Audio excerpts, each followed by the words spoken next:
BNP এবং বিভিন্ন বিরোধী দলীয় দলের নেতাকর্মীদের উপরে যে অত্যাচার চলেছে, তখন কিন্তু অনেকে ঘরে বসে চুপ করেছিলেন। ব্যবসায়ীদের উপর কিছু অত্যাচার চলেছে, তারা অন্যেরা ঘরে বসে চুপ করেছিলেন। কিন্তু যখন আমাদের সন্তানদের উপরে গুলি চলেছে, তখন কিন্তু ঘর থেকে বাবা মা ভাই বোন সবাই নেমে এসেছে।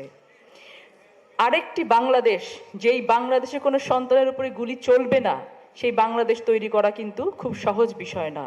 আর সব থেকে কঠিন হচ্ছে জনগণকে সেই মেসেজটা পৌঁছে দেয়া, জনগণের কাছে সেই উপলব্ধিটা দেয়া যে এই বাংলাদেশে তোমার আমার সন্তান কোনোদিন আর গুলি খেয়ে মরবে না, বুলেটের নিচে দেবে মরবে না। সেই বাংলাদেশ কিন্তু এমনি এমনি হবে না। আমাদের প্রত্যেককে এই বাংলাদেশ নির্মাণের জন্য কাজ করতে হবে, সুনির্দিষ্ট সুপরিকল্পিতভাবে কাজ করতে হবে। ধ্বংস হয়ে যাওয়ার প্রতিটা প্রতিষ্ঠানকে, যেগুলোকে সিস্টেমেটিক্যালি এবং ডেলিবারেটলি ধ্বংস করেছে বিগত সরকার, সেই প্রতিষ্ঠানগুলোকে গড়া কিন্তু একার পক্ষে সম্ভব না।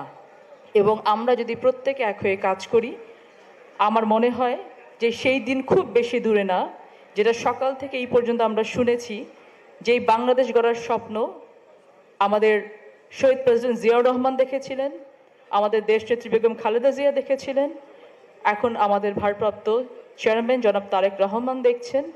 সেই স্বপ্ন আমরা যদি সবাই মিলে নিজের স্বপ্ন মনে করি, তাহলেই কেবল আমরা ভবিষ্যৎ বাংলাদেশ গড়তে পারবো।